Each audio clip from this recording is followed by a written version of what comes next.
sənə susmaq kimi bir lüksun ola bilməz. Susa bilmərsən. Sustuğun an udursan. Jurnalist olan, müxbir olan, daha sonra redaktor olan, daha sonra aparıcı olan və yaxud da müxbir olan, daha sonra aparıcı olan bu insanlarla sırf əvvəldən aparıcı olan insanlar arasında çox böyük fərq var. Qınamağa nə var ki? Bazarda bu dəqiqə iş var, iş çoxdur. Bu dəqiqənin özündə kanallar olsun, saytlar olsun, hamısı yaxşı müxbir axtarır. Ümumi bir vahid bir çərçivə olmalıdır. Aparıcının, televiziyanın məqsədi nədir? Maarifləndirmək, kiməsə dəstək olmaq. Avropada yaşamırıq ki, onların dəyərlərindən bizimki bir olsun. Biz Qafqazıq, biz Azərbaycanıq, bizim milli mənəvi dəyərlərimiz var, bizim qırmızı xəttimiz budur. Mən Azərbaycanda yaşayıram, mən Azərbaycan dilini bilməliyəm, Azərbaycan dili mənim ana dilimdir. Mən öz ana dilimə hörmət etməliyəm.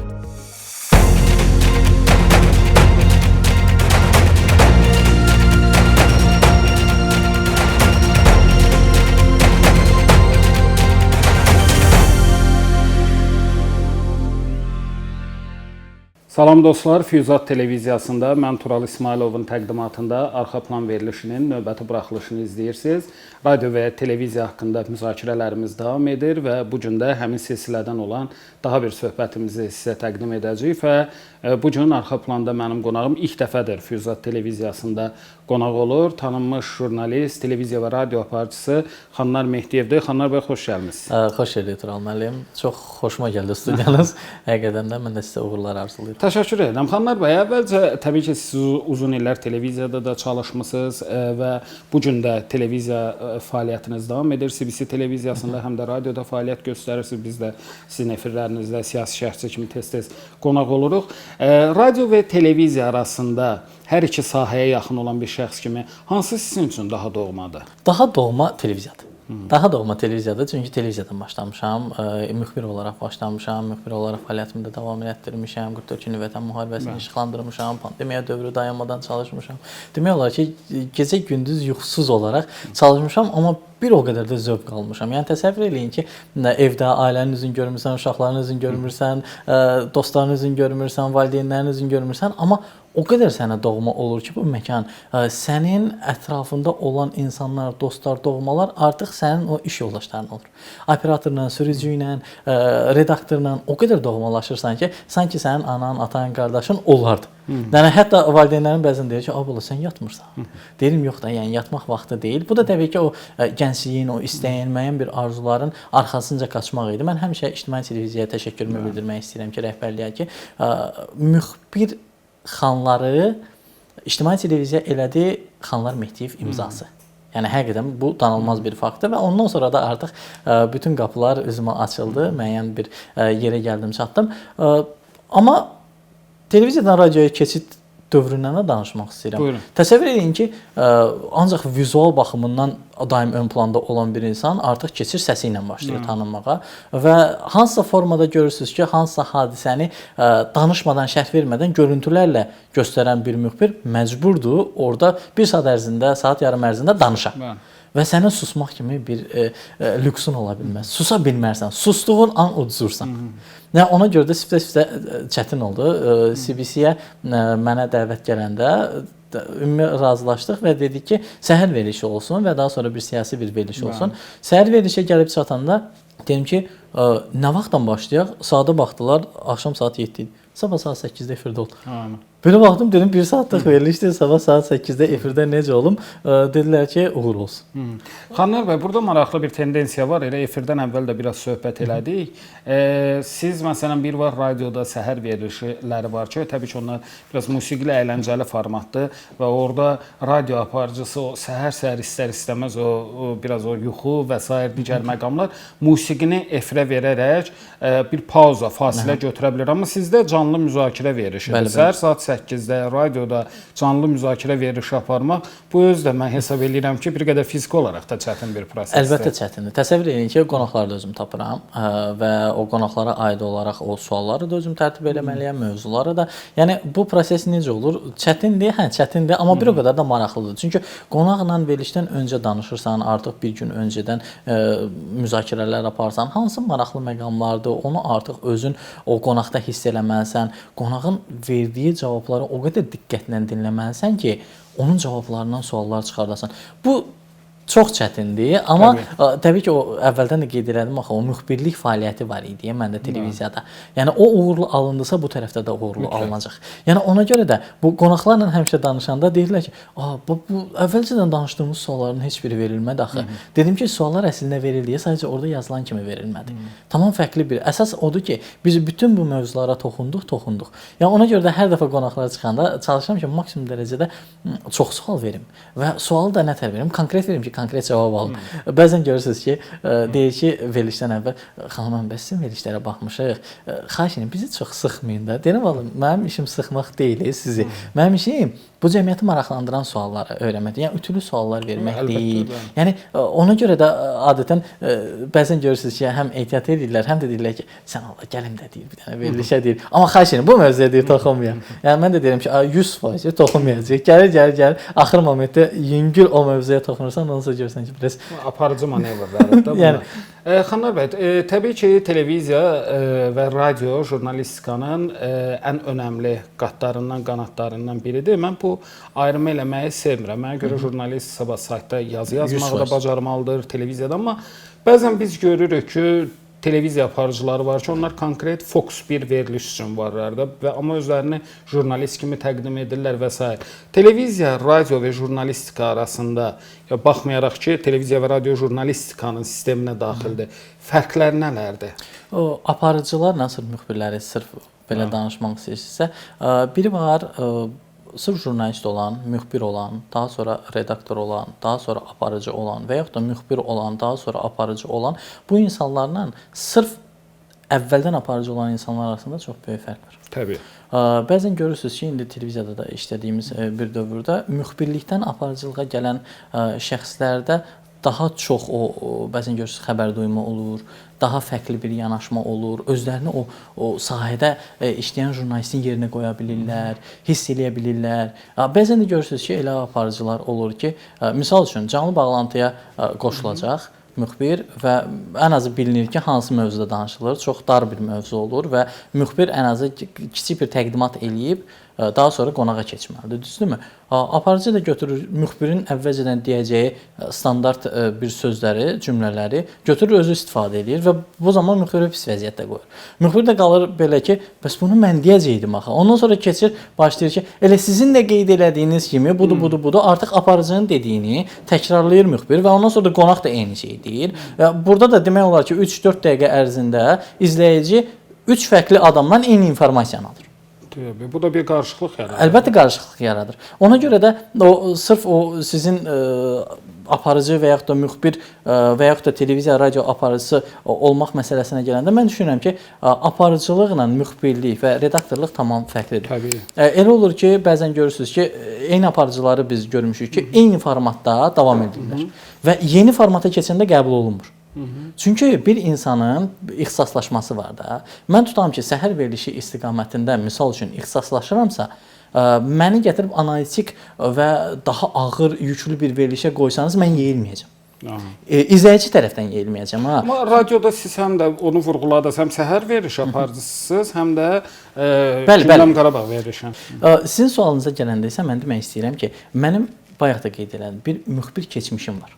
Və mən müxbirlik elədiyim bir dövrdə də musiqili festivallarda çəkmişəm, Xarbilbi festivalında çəkmişəm, teatrda da gedib çəkmişəm, kitab təqdimatında çəkmişəm, pandemiya dövründə də çəkmişəm, helikopterdən canlıda eləmişəm, polislərlə reydə də getmişəm. 44 günlük vətən müharibəsində çəkmişəm. Yəni mənim düşüncəmdə ixtisaslaşmalıdır. Bu tərəfdən də mənim üstünlüyüm belədir. Amma müxbir olmayan bir şəxsdən biz danışırıqsa, misal üçün nə qədər aparıcılarımız var ki bizim, istənilən kanalda çox məşhurda aparıcıdırlar. Misal üçün ya şou verilişini götürüb, onu gətirib biz hərbi verilişdə də görmüşük, həmin şou verilişlərindən olan bir şəxsi aparıcını gətirib hərbi verilişə qoyublar, yeyilməyib. Çünki o elə qəbul olunur. Obraz olaraq sən bir komediyanı təqdim eləmisən və indi hərbi vətənpərvərlik ruhda düzdür, o möhtəşəm bir layihədir. Mən onun layihəsinə söz demirəm, amma həmin adamın simasında yeyilmir. Artıq onu görəndə heç kim misal üçün Şəmsdən Əlizamanlını gördüyü kimi qarşılamır. Təbii. Misal üçün digər aparıcılar kimi qarşılamır. Onu daha çox filankəs burdadır. Yəni hərbiçilər də deyib bunu mənə. Filankəs burdadır. belə baxır, yəni bu o formatda qəbul olunur. Eləcə də tutalım ki, dünən musiqili bir verilişi aparanı gətirib analitik bir verilişə qoymaq biz görürük də elə YouTube-da da o layihələr var. İndiyə qədər misal üçün şou aparıb indi ümumi olaraq ictimai siyasi müzakirə eləyir və hətta tənqid eləyir. O adamın keçmiş videolarını götürür qoyurlar ortaya ki, yəni vaxtı ikən sən bunları təbliğ eləmisən, indi niyə tənqid edirsən? Yəni bu formatda mən düşünürəm ki, ixtisaslaşmaq çox önəmlidir, amma bəzən görürsüz ki, indi reallığı da başa düşmək olar ki, bizdə jurnalistikanı bitirib nə qədər adam bu dəqiqə jurnalistikaya qəbul, yəni işləyə bilir öz sahəsində. Bizim qrupda neçə nəfər var idi? Biz 15-16 nəfər rus bölməsini oxumuşuq. 15-16 nəfər bizim qrupda idi, 2 nəfərimiz cəmi işləyir. Qalanları başqa sahəsi. Qalanları başqa sahəsi. Biri neft sahəsinə yönəlib, biri maliyyə sahəsinə yönəlib, biri öz biznesini açıb. Yəni biz bitirdiyimiz kimi bizdə Azərbaycan bölməsində universitetdə demək olar ki, heç kim, yəni bir qrupda heç kim öz ixtisası üzrə davam eləmədi. Hərəsi fərqli-fərqli. Getdilər öz biznesini, market işlədən var hətta. Yəni həqiqətən. Yəni bu adamlar demək deyil, ölkədə bazarda bu dəqiqə iş yoxdur. Bazarda bu dəqiqə iş var, iş çoxdur. Bu dəqiqənin özündə kanallar olsun, saytlar olsun, hamısı yaxşı müxbir axtarır. Hamısı yaxşı aparıcı axtarır. Amma bizim təzə başlayanlar, ümumiyyətlə o jurnalistlərimizin böyük əksəriyyəti nə edir? Mən müxbir olmayım, mən əziyyət çəkməyim. Mən əlimdə mikrofon gecə-gündüz səhərdən axşama qədər çöldə, yanğında, yağışın, qarın altında durmayım. Elə gəlin məni bəzəsinlər, otuzdursunlar, işıqlar da versinlər, kameranı da çəksinlər və mən başlayım təqdim eləməyə. Yəni mən düşünürəm ki, ümumiyyətlə xəbər aparıcılıq sistemi 35 yaş və yuxarı olmalıdır. 21, 22, 23, 25 yaşında bir uşağa da, yəni gəncə. Elə mənim də 31 yaşım var. Belə böyük bir yaşım yoxdur. Yəni amma 23, 24, 25 yaşında bir insan xəbəri nə qədər də təqdim edir eləsin, izləyici tərəfindən yeyilmir, inanılmır o. Yəni xarici bir təcrübəni əgər götürsək, misal üçün BBC-yə baxsaq, 50-dən çoxdur yaşlar. Orada anchormanlik ümumiyyətlə ayrı bir pillədir. High leveldir. Yəni ən yüksək pillədir. Mən düşünürəm ki, onlar niyə görə buna fokuslanıb, niyə görə hesablayıblar da buna? Təsəvvür edin ki, 50 yaşında bir insan, bu adam 20 yaşında işə başlayırsa, 30 illik bir təcrübəsi var. 30 illik bir təcrübəsi var və bütün proseslər bu adamın gözünün qarşısında baş verib. Bu adam bütün keçmişi bilir. Və müqayisə də eləyə bilir. Misal üçün 2000-ci ildə necə olub, 2005-də necə olub, 2010-da necə olub, 2020-də necə olub, 2025-də necə olub. Bu adam onun müqayisəsini gətirə bilir. Baxırsan ki, 2005-ci il təvəllüdüdür, çıxır orada başlayır siyasi bir mövzu müzakirə eləməyə. Dünən bitirmisən sən universiteti. Sənin ən yaxşı belə gördüyün, ən yaxşı belə bildiyin bu 4 il müddətində sən universitetdə dərs keçdiyi bir dövrdür.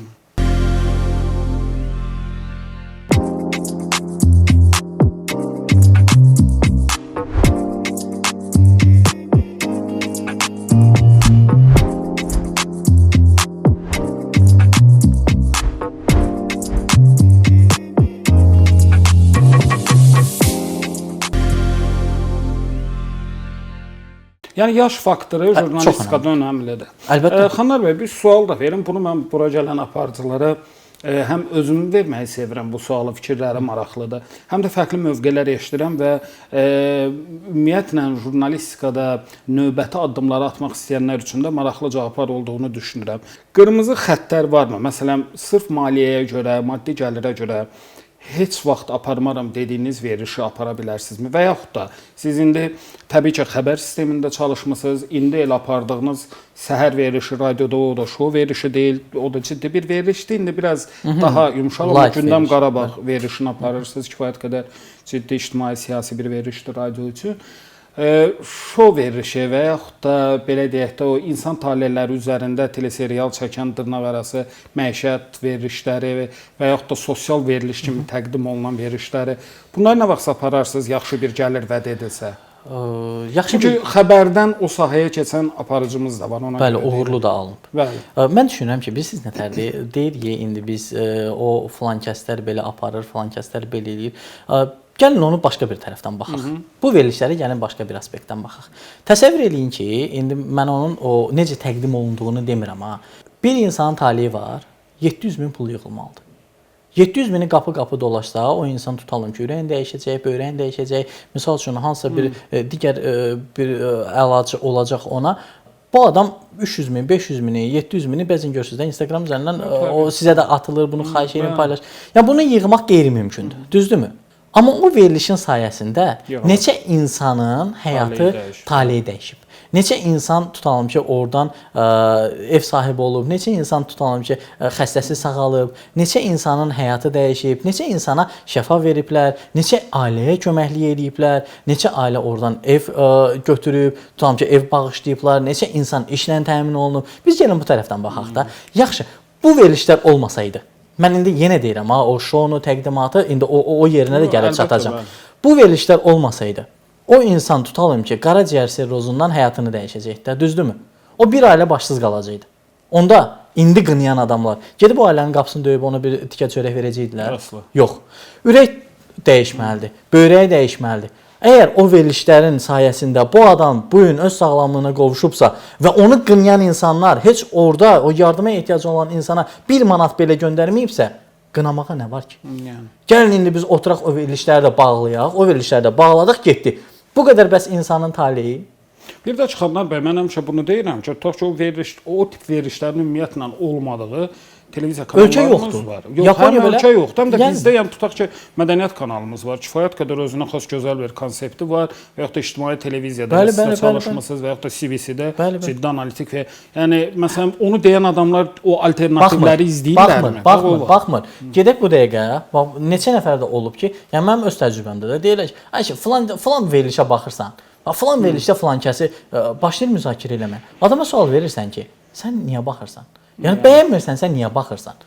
Yəni gedək tutalım ki də ASTV-dən, İctimaidən, CBC-dən, belə deyirlər də, A-News-dan, ingilis dilli kanaldan. Bu dəqiqə hamı deyir ki, biz ingilis dilini öyrənirik, biz rus dilini bilirik, biz tutalım ki, falan verilişlərdən analitik danışırsan hamı Dostoyevskidən, Hugodan, yəni bu istiqamətdə danışırlar da, düzdür? Gedək soruşaq, axırıncı dəfə bilik yarışmasının adını çəkə bilərlər, ictimai televiziyada verildik. 10 nəfərdən gedək sorğu eləyək. Mən 100 nəfər demirəm hələ. 10 nəfərdən qarşımıza çıxan ilk 10-luqdan sorğu eləyək ki, ictimai televiziyada və yaxud da ASTV-də və yaxud da CBC-də axşam saat 6 aparıcısının adı nədir? Deyə biləcəklər onu. Xəbərləri hələ deyirəm ha mən. Verilişləri demirəm. Verilişləri demirəm. Hələ xəbərləri deyirəm. Amma digər aparıcıları hamı tanıyır. Bilirsiniz niyə? Baxılır. Mən əslində qınamıram. Mən dediyim o aparıcıların adını çəkə biləcək də bizdə kütlə var, hər bir şey var. Sadəcə bir paylaşım edirsiniz. TikTokda və yaxud da Instagramda və yaxud da siz özünüz siyasi şərh edirsiniz, düzdürmü? Neçə min baxış gəlir? Yəni o təbii ki, onlarla rəqabət olmayacaq. Yəni ən yaxşı halda 10 min, 15 min, 20 min, yəni bu civarda dəyişir. Daha qaynar siyasi mövzu olur. Yəni də yəni biz nə qədər qadağa qoysaq, nə qədər ümumiyyətlə o maneələr qoysaq, biz özümüzə ziyan eləyirik. Məncə bazar özünü tənzimləməlidir. Məncə hərənin bir kütləsi olmalıdır. Hə, müvafiq qanunvericiliyi olmalıdır. Müvafiq qanundan o milli mənəvi dəyərləri məhv eləməmək şərti ilə bunlar hamısı qanundan tənzimlənməlidir. Amma qanun təkcə sizə, onlara, o birlərə aid olmalı deyil. Ümumi bir vahid bir çərçivə olmalıdır. Və o vahid çərçivədə, yəni bu artıq milli mənəvi dəyərlər məsələsidir. Biz çünki məsəl üçün Avropada yaşamırıq ki, onların dəyərlərindən bizimki bir olsun. Biz Qafqazıq, biz Azərbaycanıq, bizim milli mənəvi dəyərlərimiz var, bizim qırmızı xəttimiz budur. Amma bu o demək deyil ki, misal üçün də yaradıcılığı, hansısa formada yaradıcılığı biz qarşısını alaq ki, bəzən görürsünüz, hansısa bir formada bir video paylaşırsınız, altdan cəmaət götürüb tənqid edir və yaxud da hətta söyüş belə söyür. Sonra deyirsən ki, mən söz azadlığım var. Qardaş, sənin söz azadlığın kimsə təhqir eləmək deyil. Birmənalı. Yəni, və ona görə də mən düşünürəm ki, bazar öz-özünü tənzimləməlidir. Hə, o verilişinizə sən burada apararsan sualına gələndə isə mən düşünürəm ki, verilişlər bu formatda olacaqsa və aparıcının, televiziyanın məqsədi nədir? Maarifləndirmək, kiməsə dəstək olmaq. Əgər mənim oradakı fəaliyyətim kiməsə xeyir verəcəksə, kiminsə həyatını xilas edəcəksə, hansısa bir cəmiyyətə, hansısa formada mən xoş mesajı verəcəmsə, apararam. Xoş mesajı verəcəmsə, apararam. Amma onlar kimi misal üçün təqdim eləyərəmmi? Eləmərəm. Həqiqətən. Yəni təqdim eləyərəmmi? Eləmərəm. Bir sual da verim. Bu ümumiyyətlə məsələn o tip verilişlər və yaxud da maqazin, paparazzi stili verilişlərdə aparıcının intellektual olmağı vacibdirmi? O tip verilişlərdə adətən aparıcının daha gözəl olmağı vacibdir. Yəni görüntü zaten. Bəli, görüntü. Yəni biz xarici kanallara da baxanda görürük ki, vizual olaraq hamısı bir-birinə bənzəyir. Yəni o formatda davam edir. Paparazzi deyəndə Azərbaycanlı müğənniləri daha çox harda çəkirlər? Toyda. Yəni toyda nə paparazzidir? Yəni həqiqətən toyda nə paparazzi? Yəni bəzən görürsüz ki, özləri saytlara dəvət edirlər ki, sən onu mən belə çək, filan kəs belə danışdı və təsəvvür edin ki, o tip verilişlərə baxanda əsasən nəyin üzərində qurulub? Türkiyədəki olan verilişlərin 30 il, 20 il əvvəlki versiyasının üzərində. Maşında çəkirlər, başlayırlar deməyə ki, misal üçün filankəsin bahalı maşını var. Bağda çəkirlər, filankəsin 300 minlik bağı var. Olsun da sağlığına qismət. Yəni biz niyə bunun üzərində qururuq? Kimsə yeni mahnı çıxartdı, wow effektimi yaratdı. Kimsə tutalım ki, cəmiyyətə bir pozitiv mesaj mı pozitiv mesajımı verdi. Kiminsə mahnısı trendmi oldu, dünyada mı tanındı? Yəni elə bir şey yoxdur. Demək olar ki, bütün mahnılar da artıq bir-birinə bənzəyir. Yəni mən düşünürəm ki, düzdür, onların da o həmin jurnalistlərin də çox böyük əziyyəti var. Həmin jurnalistlər də gecə-gündüz indi hansısa yazmaq, özdə sənət adamları çox kaprizdir. Yox, təbii. Yəni zəng vurursan götürmürlər, eləmirlər. Yəni düşürsən də ancaq bir söz alasan. Yəni bir-birlərindən küsürlər. Bəzən görürsüz ki, jurnalisti tənqid edirlər, hətta məhkəməyə belə verənlər var. Yəni biz şahid olmuşuq. Amma mən düşünürəm ki, hərənin öz sahəsi olmalıdır. Bu sahədə də mən Pərvizin adını çəkə bilərəm. Paqviz kimi bir səhifədə. Həqiqətən də çox möhtəşəmdir mən düşünürəm ki, əgər show biznes müxbiri olursansa, onun kimi. Yəni orada da təbii ki, bir savad, təqdimat, bu da İşi çox bilmək, önəmlidir. işi bilmək, ixtisaslaşma və əlaqələr. Və xanlar bəy, deməli bizim bu yaxınlarda Azərbaycandakı bir neçə radionun rəhbəri dostumuz Rüstəm Əliyev qonaq olmuşdu və Rüstəm müəllim sonuncu söhbətimizdə çox maraqlı bir ifadə işlətdi. Elə verilişimizin sonudur. Mən də sonuncu sualı bu kontekstdə ünvanlamaq istəyirəm. O dedi ki, bəzən çünki dil məsələsindən bağlı mən sual verdim. Özəlliklə cənab prezident bilirsiniz ki, AMİA-nın 80 illiyi ilə bağlı tədbirdə Azərbaycan dilinin qorunması ilə bağlı hamıya, mediaya, siyasətçilərə bir çağırış elədi, amma indi görüntü yoxdur radioda və burada artıq nədir səs bir effekt olur da. Amma çox ciddi dil xətalarına biz radio verilişlərində rast gəlirik, özəlliklə o axşam tıxac saatlarında bu çox açıq-aydın formada hiss olunur. Amma məsələn bir neçə radionun rəhbəri olan hörmətli bizim həm də kifayət qədər intellektual dostumuzdur. Rüstəm müəllim maraqlı bir ifadə dedi. Dedi bəzən savada yox, səs tembrinə, səsin gözəlliyinə də önəm veririk. İstəyirəm elə bununla da yekunlaşdıraq. Bu barədə sizin fikirləriniz nədir? Radiosa səsdir.